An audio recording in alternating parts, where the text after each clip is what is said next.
Hi everyone, welcome back to my YouTube channel. तो कैसे आप सब लोग? और मैं एकदम बढ़िया।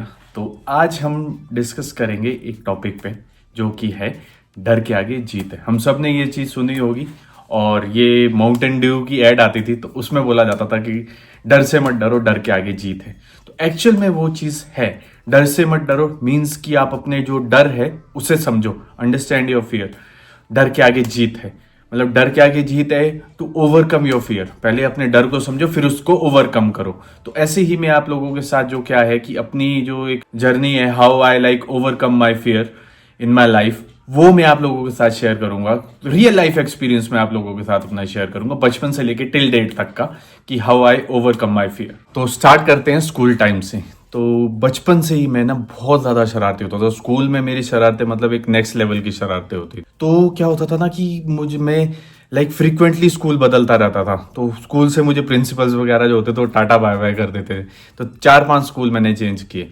तो क्या होता था, स्कूल बदलने से ना मेरे मन में ना एक फियर बैठ गया था। ये नहीं कि मैं शरारतों पे काम करूं, मैं कि मेरे मन में फियर क्या था, मेरे मन में ये डर था कि भाई मैं अगर ऐसे ही स्कूल बदलता रहा ना तो मैं फेल हो जाऊंगा और मुझे मैं 10th में ही रह जाऊंगा +2 में रह जाऊंगा। तो ये फियर होता था कि मैं कहा भाई मैं फेल हो जाऊंगा। स्कूल में तो चलो जैसे ना कैसे कर देंगे पास, आगे नेक्स्ट क्लास में प्रमोट कर देंगे, बट बोर्ड्स के टाइम पे मैं हो जाऊंगा बिल्कुल फेल, 0 नंबर आएंगे सब में।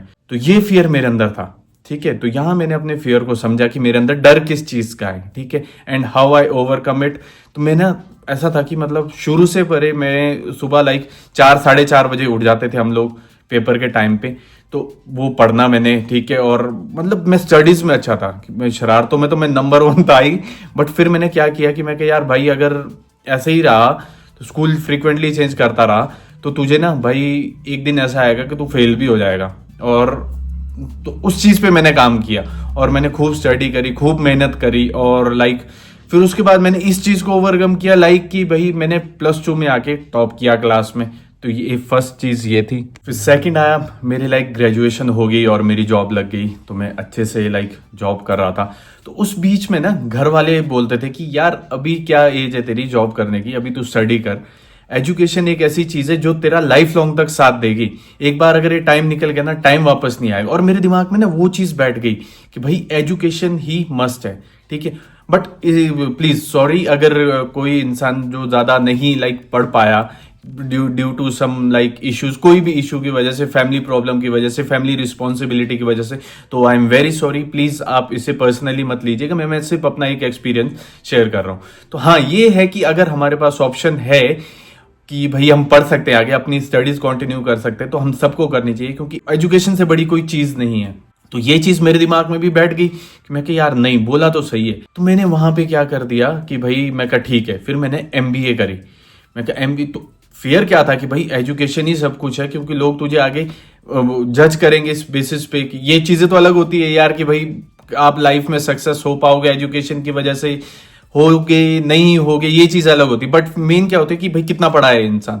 तो भाई मैंने ग्रेजुएशन तो होगी थी, मैं कि यार अब मैं भाई अब कुछ तो करना है इसके आगे। ठीक है, जॉब भी मैं साथ बसाथ कर रहा था, बट मैं साथ बसाथ MBA भी कर रहा था। तो फिर मैंने MBA करा उसके बाद कि मैं भाई, तो सेम मेन फियर क्या था मेरा कि हाँ भाई एजुकेशन है यार, एजुकेशन इज मस्ट। ओवरकम कैसे? मैं चल ठीक है, इसको हम आगे कंटिन्यू करते हैं, आगे पढ़ते हैं, आगे पढ़ाई करते हैं, ताकि ये जो है एजुकेशन को मैं अपने साथ लेके चलूं और एजुकेशन मेरा लाइफ लॉन्ग तक साथ दे। तो ये थी सेकंड चीज। और फिर आया वो टाइम जिसने मेरी जान बचाई, मेरी विल पावर ने। क्या हुआ, मेरा एक्सीडेंट हुआ। उस टाइम पे मैं काफी ज्यादा सीरियस हो गया था, मेरा बहुत बुरा हाल था। और मैं हॉस्पिटल में भी ऐसा था, जब तक मैं बोल पा रहा था, कुछ टाइम के लिए मैं बोल पाया, उसके बाद तो मैं बिल्कुल म्यूट हो गया था।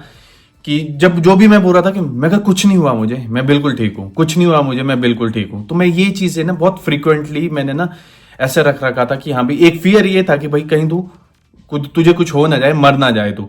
ठीक है, मैंने उस चीज को समझा कि हाँ भाई नहीं यार, मेरे दिमाग में ये सारी चीजें चल रही है, इस चीज का मुझे फियर है, उसको मुझे ओवरकम करना है। अपने मैंने थॉट्स चेंज किए कि हाँ भाई नहीं, मुझे कुछ भी नहीं हुआ, मैं बिल्कुल ठीक हूँ। मैंने मैनिफेस्ट ऐसा किया कि मैं बिल्कुल ठीक हूँ।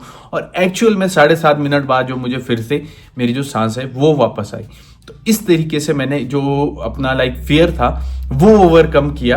एंड जो मेरी लाइक एक मैंने उसके ऊपर पर्टिकुलर व्लॉग भी बना रखा है 3 phases ऑफ माई लाइफ के नाम से, तो आप वो भी चेक कर सकते हैं कि मेरे साथ एक्चुअल में क्या हुआ था। तो ये चीज़ें को मैंने ओवरकम किया। तो फिर मैं बेड रेस्ट पर था, मेरी टांगों में चोट आई थी काफ़ी। तो डॉक्टर ने मुझे कहा था कि इसे आप लेके चलिए कि 1 साल या 1.5 साल बाद ये ऐसा है कि स्टिक के थ्रू चलना स्टार्ट हो जाएगा। तो इतना टाइम मुझे लग जाएगा कि हाँ भाई इसे ठीक होने में, तो 1.5-2 साल आप लेके चलिए कि ये इसे बिल्कुल ठीक होने में टाइम लग जाएगा, उतना कर अप्रोक्स टाइम लग जाएगा। बट वहां पे मुझे ऐसा हो रहा था कि मैं कि यार 1.5-2 साल, मैं 2 साल मैं खराब करूंगा अपने इस वजह से। मैं यहाँ मौत के मुंह से वापस आ गया, जो मर गया था मैं वहां से वापस आ गया, और अब मैं 2 साल वेट करूं कि भाई तू चलेगा कब। जो सबसे डिफिकल्ट चीज थी मैंने वो लड़ ली, और अब मैं इन चीजों के लिए रहूंगा 2 साल तक। मैं कहा नहीं भाई। मैंने वहां पे फिर घर वालों को मैं मतलब ऐसा था कि मैं कहा मुझे बेड पे मत रखो। मैं हर बार यही बोलता, मैं अपनी बहन को भी यही बोलता था, मैं कहा तू मेरा भला चाहती है कि मेरी दुश्मन है।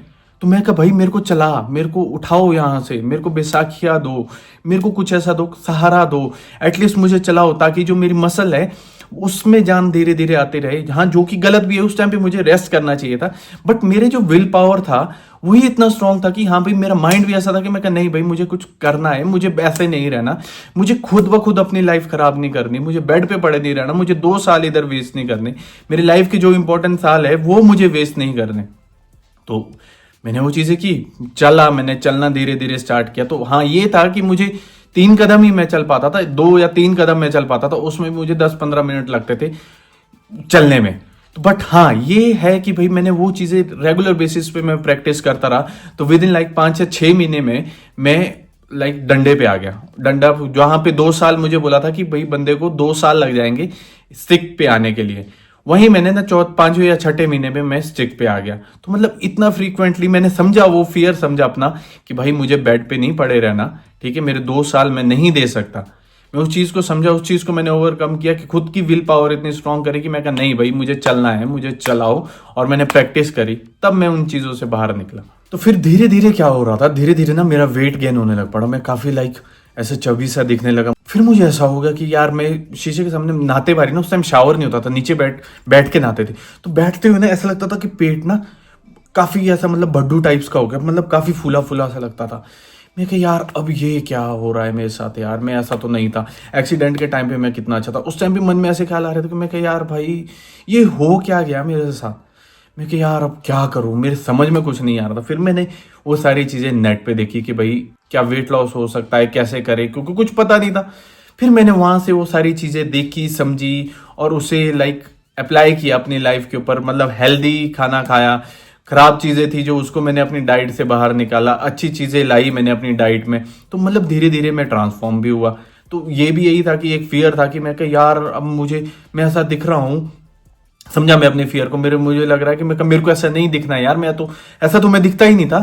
तो फिर मैंने वो चीज समझी कि हाँ भाई ये चीजें तेरे साथ हो रही है, तो भाई हाँ वेट गेन हो रहा है, ठीक है। फिर इसको मैंने ओवरकम किया कि हाँ भाई अपनी जो लाइफ में जो हेल्दी ईटिंग है उसे लाके एक्सरसाइज वगैरह इंक्लूड करके, तो ये सारी चीजें भी लाइक जो कंट्रीब्यूट करती है कि मतलब how I overcome my fear. तो फियर यही था कि भाई मुझे ऐसा नहीं दिखना, मुझे ऐसा फूला फूला नहीं दिखना यार, मुझे ऐसा बल्कि जैसा नहीं दिखना, मैं जैसा था एक्सीडेंट से पहले मुझे वैसा दिखना है, और मुझे वैसा ही रहना है। यार ये क्या हो गया, मेडिसिन की वजह से मेरे साथ ऐसा क्यों हो गया, और मैं काफ़ी ज़्यादा परेशान रहने लगा उस चक्कर में। तो फिर मैंने ये सारी चीज़ें देखी, नेट का मैंने सहारा लिया, चीज़ें देखी, चीज़ें समझी कि कैसे क्या करूं, किस तरीके से करूं। फिर मैंने वहां से अपने आप को ट्रांसफॉर्म किया। और last but not the least, YouTube channel के पीछे भी लाइक ये था। मेरी बहन मुझे ना अक्सर कहा करती थी काफ़ी टाइम से कि भैया यार तू यूट्यूब चैनल स्टार्ट क्यों नहीं करता, यूट्यूब चैनल स्टार्ट कर अपना। काफ़ी टाइम से बोल रही थी मुझे, कई सालों से बोल रही थी वो। मैं कहा यार नहीं यार, मैं कहा मुझे नहीं करना। मुझे बोल क्यों नहीं करना। मेरे मन में ये था कि यार मैं अगर कोई मुझे नेगेटिव कमेंट्स करेगा, नेगेटिव बोलेगा, एक तो मेरे अंदर थोड़ा है ऐसा कि भाई गुस्सा आ जाता है। तो अगर कोई तुझे नेगेटिव कमेंट करेगा भाई, तू तो फिर कमेंट सेक्शन में ही लड़ना शुरू कर देगा फलाने के साथ, ठीक है। और बात वहीं तक ही अगर होती तो भी ठीक था। तेरे साथ अब तू यूट्यूब चैनल स्टार्ट करेगा तो लोगों को पता लगेगा कि तेरे बहन के जो लोग तेरे सिस्टर के फॉलोवर्स है, जो तेरी सिस्टर की यूट्यूब फैमिली है, उनको पता लगेगा कि हाँ भाई ये गरिमा का ब्रदर है। तो तेरे ऐसे रिप्लाई देखेगा, ऐसे कमेंट्स देखेगा, तो तेरी बहन की इमेज भी खराब हो जाएगी। तू एक अपनी इमेज कैरी नहीं करेगा, अपनी बहन की इमेज भी कैरी करे। ये भी एक फियर था। तो मैं कहा यार, इस वजह से मैं मना करता था। फिर एक दिन ऐसे ही मेरे मन में थॉट आया, उसने मुझसे पूछा कि भैया यूट्यूब चैनल स्टार्ट करो, और मैंने भी उसे ना फ्रीक्वेंटली उसी टाइम बोल दिया कि मैं कहा हाँ भाई, मैं कहा चल ठीक है। और मैंने ना उस टाइम मेरे मन में ना ज़्यादा नहीं मैंने सोचा, हार्डली मतलब 4 या 5 मिनट के लिए मैं कि यार अगर ऐसी चीज़ें हुई तो क्या करेगा।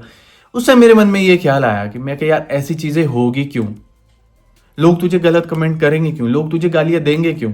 अगर मैं खुद अपना कंटेंट अच्छा रखूंगा, अच्छी चीज़ें लोगों को दिखाऊंगा, अपना एक्सपीरियंस लोगों के साथ शेयर करूंगा, अपनी डेली लाइफ दिखाऊंगा, मतलब ये सारी चीज़ें दिखाऊंगा कि हाँ भाई जो मैं फेस कर रहा हूँ, अपने इमोशंस शेयर करूंगा, मेरे मतलब घर में कैसे रह रहा हूँ, मेरा काम कैसा चला है, ये सारी चीज़ें दिखाऊंगा, तो लोग मुझे क्यों ही गालियां देंगे। हाँ कुछ बीच में देंगे, बट उन लोगों को इग्नोर करो। But most of the majority रहेगी, वो लोग तुझे अच्छा बोलेंगे क्योंकि तू अच्छी चीज़ें दिखा रहा है। तो सबसे ज़्यादा डिपेंड अमन तेरे ऊपर ही करता है कि जो तू दिखाएगा तुझे लोग उस तरीके से ही रिस्पॉन्स करेंगे। अगर तू हेट रेट नेगेटिविटी दिखाएगा तो लोग तुझे, इट्स ऑब्वियस कि तुझे लोग गलत ही बोलेंगे, और तू ऐसा है भी नहीं। तो मैंने वही सोचा कि मैं क्या, नहीं यार मैं अच्छी चीज़ें दिखाऊंगा ना, मैं नेगेटिव क्यों दिखाऊंगा। तो बस ये था कि हाँ भाई लोग ऐसा कुछ बोलेंगे नहीं मुझे, ठीक है। अगर कोई बीच में बोल भी देता है तो हाँ भाई मैं ये है कि हाँ जी ठीक है जी, आप ठीक बोल रहे हो, सॉरी। तो उस चीज़ों को उस तरीके से हैंडल करूंगा रेदर देन कि मैं आर्ग्यूमेंट करने लग जाऊं, लड़ने लग जाऊं। तो मैं क्या, नहीं यार। फिर उसी टाइम मैंने सोच लिया, मैं क्या ठीक है। और आप उसके 5 या 6 मिनट बाद तो मैंने बोले आजा ऑडिशन शूट कर, इंट्रोडक्शन शूट कर अपना। और उस वीडियो में मुझे अभी भी याद है, मैं बैठा हुआ था, तो मैं क्या ठीक है, उड़ता तीर ले लिया। तो अगर किसी ने नहीं देखा तो आप वो चीज़ भी देखिएगा, मतलब काफ़ी अच्छा था वो भी, जो मेरा इंट्रोडक्शन वाला वीडियो था वो भी मैंने बस ऐसे बैठे बैठे, चलो मैं क्या ठीक है इंट्रोडक्शन दे देते। तो ये है कुछ चीज़ें जो जैसे मैंने अपना फियर को ओवरकम किया। तो इसलिए डर के आगे सच में जीत है, ठीक है। अपने डर को समझो, फिर उस डर को ओवरकम करो। आई होप आप लोगों को मेरा ये व्लॉग और मेरा जो मैंने अपने how to overcome my fear वाला जो टॉपिक है आप लोगों के साथ शेयर किया, आपको अच्छा लगा होगा, इंटरेस्ट लगा होगा।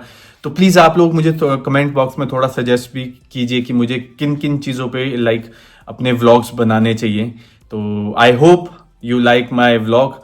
Please do like, share and subscribe my YouTube channel if you really like my vlog. Till then, bye bye, take care and God bless you.